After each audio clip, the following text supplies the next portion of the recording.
नमस्कार, आप देख रहे के न्यूज नेशनल। मैं हूं आपके साथ आकांक्षा मिश्रा। खबरों का रुख करने से पहले नजर हेडलाइंस पर। जम्मू कश्मीर के अनंतनाग में सुरक्षा बलों ने एक एनकाउंटर में एक आतंकी को मार गिराया। इस दौरान एक पुलिसकर्मी घायल। महाराष्ट्र महाविकास आघाड़ी सरकार के तीनों दलों यानी कांग्रेस, एनसीपी और शिवसेना ने उत्तर प्रदेश के लखीमपुर खीरी में किसानों की हत्या के विरोध में 11 अक्टूबर को राज्यव्यापी बंद का आह्वान किया। जम्मू कश्मीर में आम लोगों पर हमलों के बाद हरकत में आए सुरक्षा बलों ने 700 से ज्यादा लोगों को हिरासत में लिया है। उन्हें आतंकियों का मददगार बताया जा रहा है। और बच्चे को देखते ही माता पिता की दिन भर की थकावट दूर हो जाती, लेकिन गुजरात में एक पिता अपने 1.5 साल के बच्चे को गौशाला में छोड़कर भाग गया।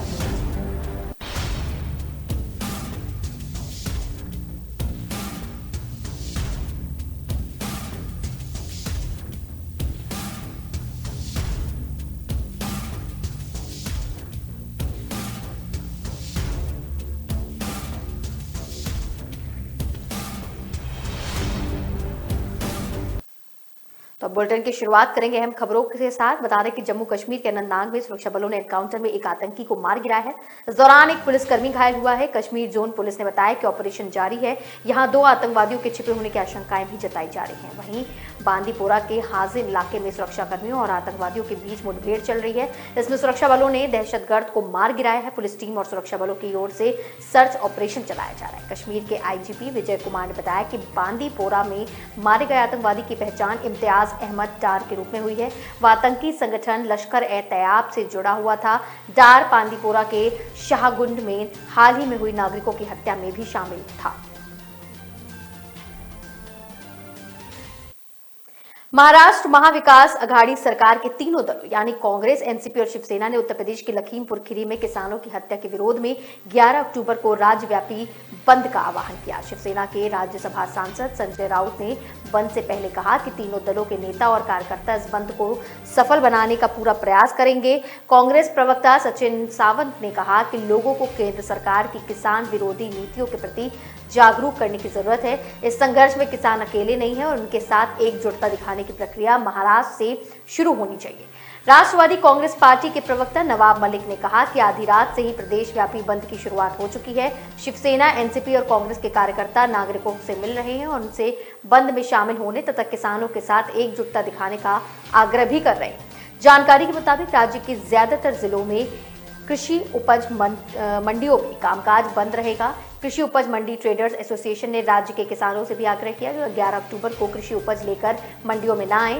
Federation of retail traders association के अध्यक्ष वीरेंद्र शाह ने कहा कि शाम 4 बजे तक दुकानदारों को बंद में शामिल होने की अपील की गई है। इससे पहले एसोसिएशन ने बंद से बाहर रहने का फैसला लिया था। तो वहीं जम्मू कश्मीर में आम लोगों पर हमलों के बाद हरकत में आए सुरक्षा बलों ने 700 से ज्यादा लोगों को हिरासत में लिया है।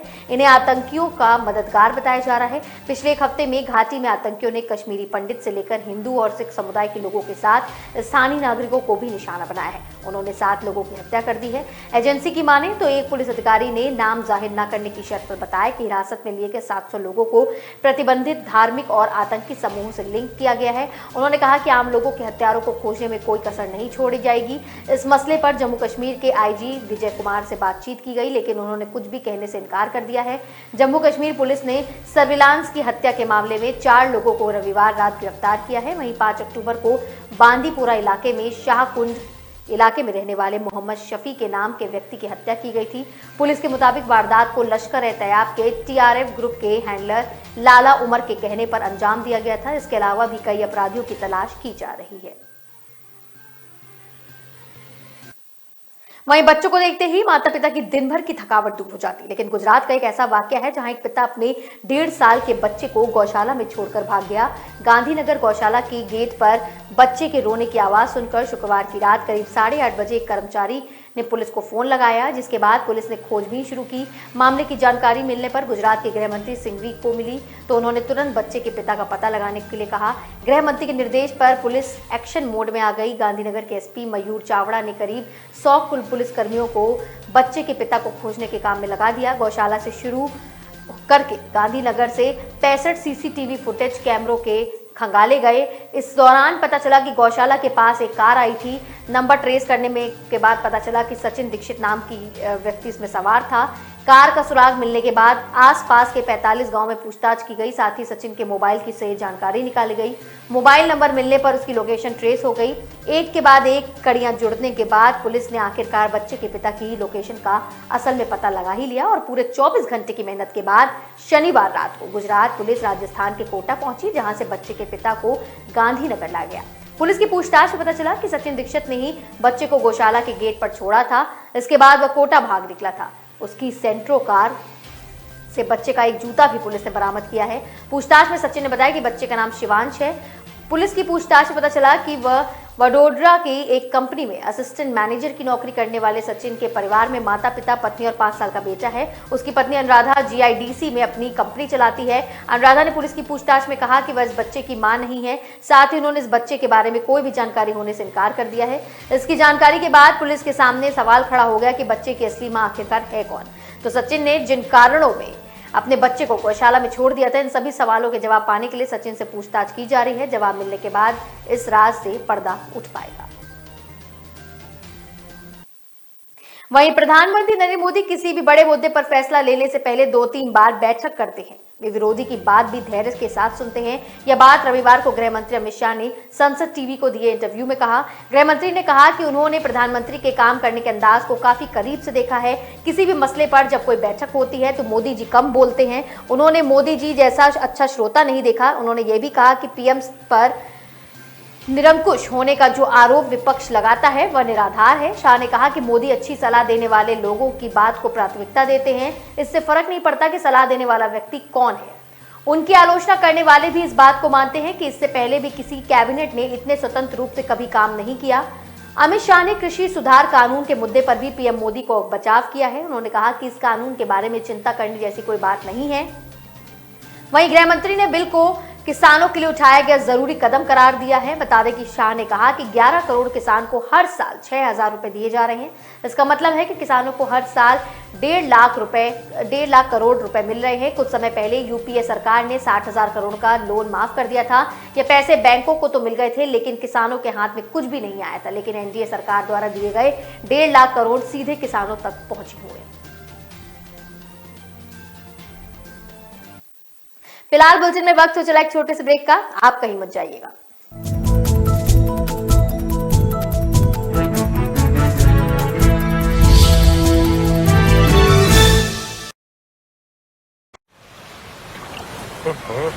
हम जब छोटे थे ना, हजारों कछुए आते थे इस बीच पर। हाँ, मैंने भी देखे हैं।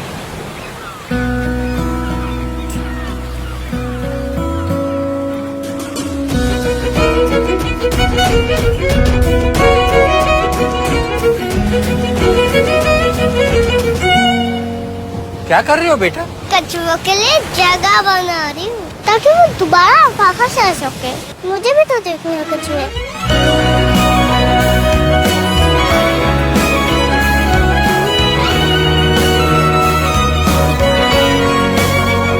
अगर कल को बदलना है तो पहले खुद को बदलना पड़ेगा। सर्फ एक्सेल में हमने भी की है एक शुरुआत खुद को बदलने की। Surf Excel matic liquid 100% eco friendly actives के साथ मुश्किल दाग निकाले और पर्यावरण का भी रखें ख्याल।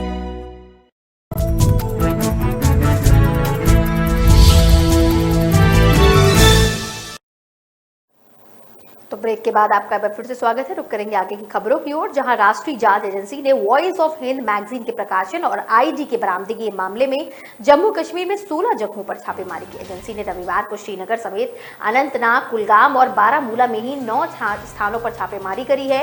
एनआईए ने हासन रोड कंस्ट्रक्शन कंपनी के ड्राइवर आरोपी पोरा जेवान निवासी नईम अहमद भट्ट के छत पर घर पर जाकर छापेमारी की है। वहीं बागी नंद सिंह चट्टाबल में मुश्ताक अहमद डार के घर पर छापेमारी हुई है। इस दौरान संदिग्धों के पास से 5 मोबाइल फोन बरामद किए गए हैं। फरवरी 2020 से VOH नाम के ऑनलाइन मासिक पत्रिका का प्रकाशन हो रहा है। इसके प्रकाशकों पर मैगजीन के जरिए घाटी में मुस्लिम युवाओं को कट्टरपंथ की ओर धकेलने का आरोप है। इस जिहादी पत्रिका को चलाने वाले लंबे समय से जांच एजेंसियों को चकमा दे रहे थे। अलग अलग VPN नंबर के जरिए इस वेबसाइट को ऑपरेट किया जा रहा है। आतंकी संगठन ISIS की इस साजिश के सिलसिले में इसी साल 29 जून को मामला दर्ज किया गया था। भारत के खिलाफ हिंसक जिहाद छेड़ने के लिए देश में मुस्लिम युवाओं को कट्टरपंथी बनाने की योजना है। एनआईए ने बताया कि आईएसआईएस के आतंकी भारत में अलग अलग जगहों से ऑपरेट कर रहे हैं। उन्होंने फर्जी ऑनलाइन पहचान बनाकर अपना एक नेटवर्क खड़ा किया है। इसके जरिए आईएसआईएस से जुड़ी सामग्रियां शेयर की जा रही हैं।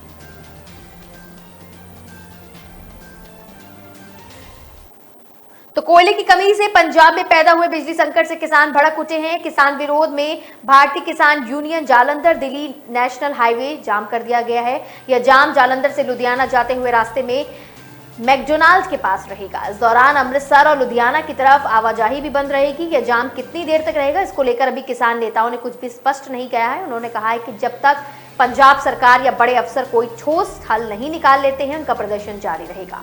प्रधान मनदीप समरा, मुख्य प्रवक्ता जथेदार कश्मीर सिंह जंडियाला और जिला यूथ प्रधान अमरजोत सिंह ने कहा कि पंजाब सरकार किसानों को पर्याप्त बिजली उपलब्ध नहीं करवा रही है, जिसकी वजह से किसानों को फसल की बिजाई में दिक्कत हो रही है।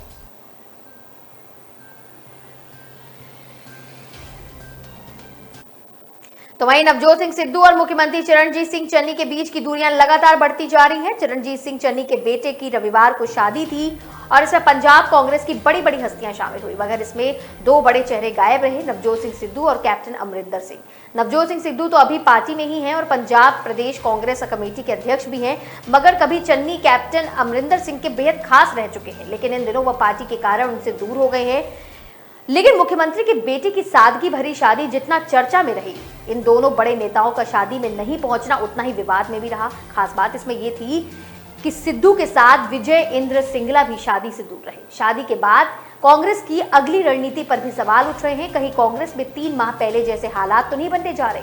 नवजोत सिंह सिद्धू अब लखीमपुर खीरी में मार्च के लिए जा रहे हैं, तब उनकी ओर से मुख्यमंत्री चरणजीत सिंह चन्नी और कांग्रेस पार्टी को अपशब्द बोले गए थे, जिसकी खूब चर्चा हुई थी। इसके बाद नवजोत सिंह सिद्धू का विवाह में शामिल न होना भी काफी चर्चा का विषय बना रहा। मुख्यमंत्री चरणजीत सिंह चन्नी और दूसरे नेता लखीमपुर खीरी से सीधे शादी समारोह की तैयारियों में जुट गए थे और नवजोत सिंह सिद्धू और विजय इंद्र सिंगला के साथ सीधे वैष्णो देवी माता के मंदिर में माथा टेकने पहुंच गए।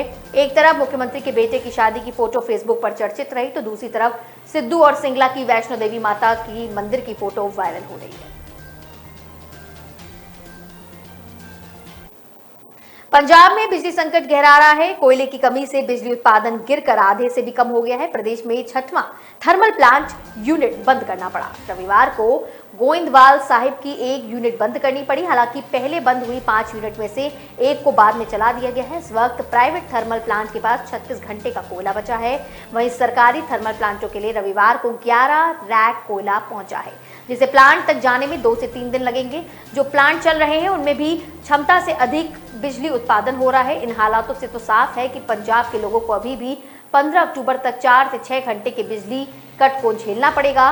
पावरकॉम के सीएमडी ए वेणुगोपाल ने कहा कि जरूरत के मुताबिक कोयला नहीं आ रहा है। हमें 22 रैक कोयले की जरूरत थी, लेकिन सिर्फ 11 ही मिला। इस वजह से बिजली के प्रोडक्शन और डिमांड में काफी अंतर आ गया है। उन्होंने ये उम्मीद जताई है कि अगले 4 दिनों के बाद बिजली के हालात सुधरने शुरू हो जाएंगे।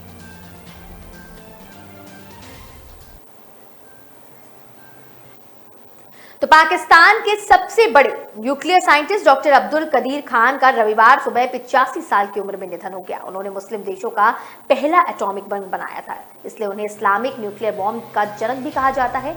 उन पर कई देशों के परमाणु तकनीक बेचने के आरोप भी लगे थे। उन्हें शनिवार रात को आखिरी सांस ली है, क्योंकि उन्हें सांस लेने में तकलीफ हो रही थी, जिसके बाद उन्हें रविवार सुबह अस्पताल पहुंचाया गया। रविवार सुबह उनका निधन हो गया है।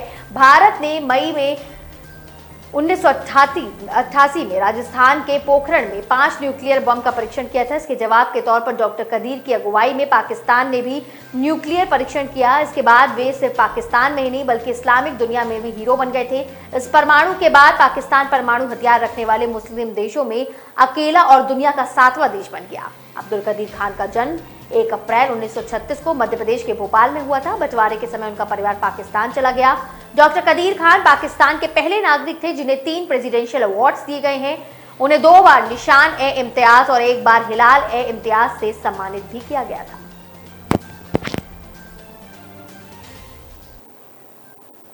तो वक्त हो चला एक और छोटे से ब्रेक का, जल्द लौटेंगे।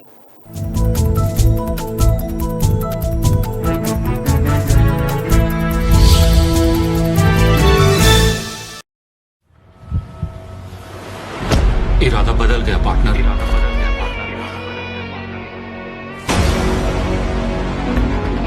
अब ये मेरा।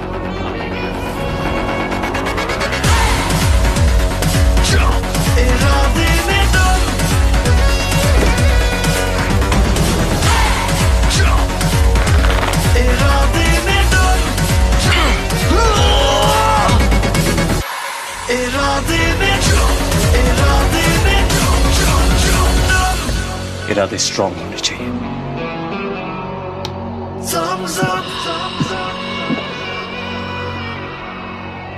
तू नहीं समझेगा। हम जब छोटे थे ना, हजारों कछुए आते थे इस बीच पर। हाँ, मैंने भी देखे हैं।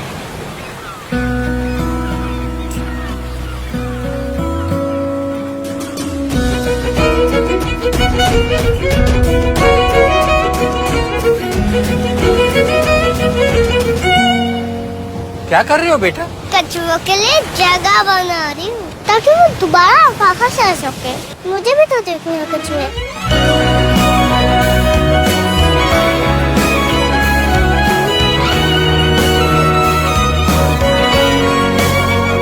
अगर कल को बदलना है तो पहले खुद को बदलना पड़ेगा। सर्फ एक्सेल में हमने भी की है एक शुरुआत खुद को बदलने की। Surf Excel matic liquid 100% eco friendly actives के साथ मुश्किल दाग निकाले और पर्यावरण का भी रखें ख्याल।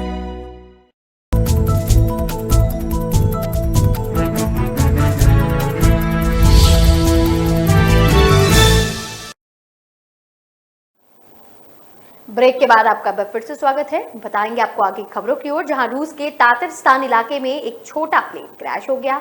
इमरजेंसी मिनिस्ट्री के अधिकारियों ने बताया कि हादसे में 16 लोगों की मौके पर ही मौत हो गई, जबकि 7 घायलों को प्लेन के मलबे से निकाला गया है। प्लेन में 21 पैराशूट ड्राइवर समेत 23 लोग सवार थे। लोकल हेल्थ मिनिस्ट्री ने बताया कि 7 घायलों में से एक की हालत गंभीर है।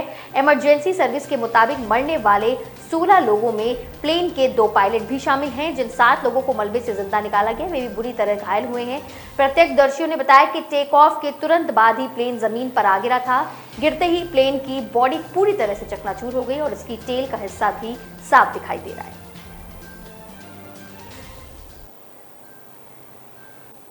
तो मध्य प्रदेश के धार से छोटे से गांव लबरवादा का एक आम सा लड़का जो कभी अहमदाबाद में मैकडॉनल्ड्स में वेटर रहा, आज देश के नामी एंटरप्रेन्योर्स में से एक है। प्रफुल्ल बिल्लौरे ने 20 साल की उम्र में अहमदाबाद में फुटपाथ पर चाय की टपरी लगाई। चाय के ठेले से शुरू हुआ सफर 5 साल बाद एक ब्रांड बन गया, MBA चाय वाला। आज कानपुर, चंडीगढ़, सूरत, गांधीनगर, भोपाल जैसे देश में 22 बड़े शहरों में MBA चाय वाला की ब्रांचेज हैं। इंदौर में 2 आउटलेट्स की तैयारी है। लंदन में भी बिजनेस है और गांव से निकलकर आगे की पढ़ाई करने अहमदाबाद गए प्रफुल्ल ने GMAT और CAT की तैयारी कर IIMA यानी Indian institute of management Ahmedabad में पढ़ाई कर किसी कंपनी में अच्छे पैकेज की नौकरी का सपना भी देखा था। मन में कुछ अपना करने की चाह थी, लेकिन यहाँ नहीं हो सका तो उनकी जिंदगी की कहानी किसी मूवी से कम नहीं हुई। टपरी डालने पर दूसरे चाय वालों ने उनकी पिटाई तक की है। बीकॉम पास प्रफुल्ल के ठेला लगाने पर दोस्तों रिश्तेदारों ने जमकर मजाक बनाया, लेकिन आगे बढ़ने की जिद ने उन्हें जो बुलंदी दी है, जहां पहुंचाने का ख्वाब है, वो हर यूथ के मन में होता है। मध्य प्रदेश में विदिशा में 2 साल की बच्ची ने अपने पिता के शव के साथ पूरी रात रोते रोते बिता दी। बच्ची के पिता ने फांसी लगाई ली थी और मासूम तो ये भी नहीं जानती कि उसके पिता इस दुनिया में अब नहीं रहे। वह रात भर शव के पास इसलिए रोती रही कि शायद वह उठकर उसे भी गोद में उठाएंगे। युवक की पत्नी की 4 महीने पहले कोरोना से मौत हो चुकी है। पत्नी की मौत के बाद से ही पति सदमे में था। कोतवाली थाना क्षेत्र के बक्सरिया मोहल्ले में रहने वाला प्रदीप अहिरवार, जिसकी 48 उम्र थी, किसान था। वह अपने परिवार से अलग रहता था। पत्नी की मई में कोरोना के चलते मौत हो गई थी। इसके बाद 2 साल की बेटी रौनक के साथ वह अकेला रहता था। 4 महीने बाद शनिवार की रात प्रदीप ने फांसी लगाकर जान दे दी। सुबह भाई पहुंचा, तब पता चला कि उधर रविवार सुबह प्रदीप का भाई किसी काम से घर पहुंचा। आवाज देने पर दरवाजा नहीं खुला। गौर से सुना तो अंदर से रौनक के रोने की आवाज आ रही थी। खिड़की से झांक कर देखा तो प्रदीप फंदे पर लटका था। उसने अपने चाचा महेश अहिरवार को सूचना दी। उन्होंने उसे थाने सूचना देने के लिए भेजा और आसपास के लोग मौके पर जुट गए। इसके बाद घर के मुख्य दरवाजे को तोड़ा गया। कमरे से प्रदीप को फांसी से उतारा गया। वहीं बच्चे रोते हुए मिली तो बच्ची को भी संभाला गया। क्रूज ड्रग्स मामले में एनसीबी ने गोरेगांव से दूसरी विदेशी नागरिक को गिरफ्तार किया है। जांच एजेंसी ने इसके पास से काफी मात्रा में कोकीन बरामद की है। एनसीबी ने बताया कि यह नाइजीरिया का नागरिक है। इसका नाम ओकारो ओजामा है और यह विदेशी नागरिक ड्रग्स केस में अहम कड़ी है। इसे जल्द ही कोर्ट में पेश किया जाएगा। इसको लेकर क्रूज ड्रग्स केस में अब तक 20 लोगों की गिरफ्तारी की जा चुकी है। इधर क्रूज ड्रग्स केस में मुंबई के ऑर्थर रोड जेल में बंद आर्यन खान की मुश्किलें कम होने का नाम नहीं ले रही हैं। 6 रातें एनसीबी कस्टडी में काटने के बाद भी वे 2 रातें जुडिशियल कस्टडी में बिता चुके हैं, लेकिन उन्हें जमानत मिलने पर अभी भी कई सवाल खड़े होते हैं। उनके वकील सतीश मान शिंदे ने शनिवार शाम को सेशन कोर्ट में उनकी जमानत की याचिका दायर की थी, लेकिन इस पर कोई सुनवाई अभी तक सोमवार को होगी। यानी आर्यन को अभी एक और रात ऑर्थर रेड में जेल में बितानी पड़ सकती है। एनसीबी भी आर्यन की जमानत का विरोध करने वाली है। दरअसल ड्रग्स केस में गिरफ्तार किए गए अचिंत कुमार भी जुडिशरी कस्टडी में ही है और एनसीबी कोर्ट में यह दलील दे सकते हैं कि वह दोनों को आमने सामने बिठाकर पूछताछ करना चाहती है, इसलिए आर्यन को बेल ना दी जाए। अगर कोर्ट ने एनसीबी की यह दलील मान ली तो आर्यन को कुछ दिन और जेल में बिताने हो सकते हैं। तो फिलहाल इस बुलेटिन में मेरे साथ सिर्फ इतना ही, लेकिन तमाम खबरों के लिए आप देखते रहें के न्यूज़ नेशनल। नमस्कार।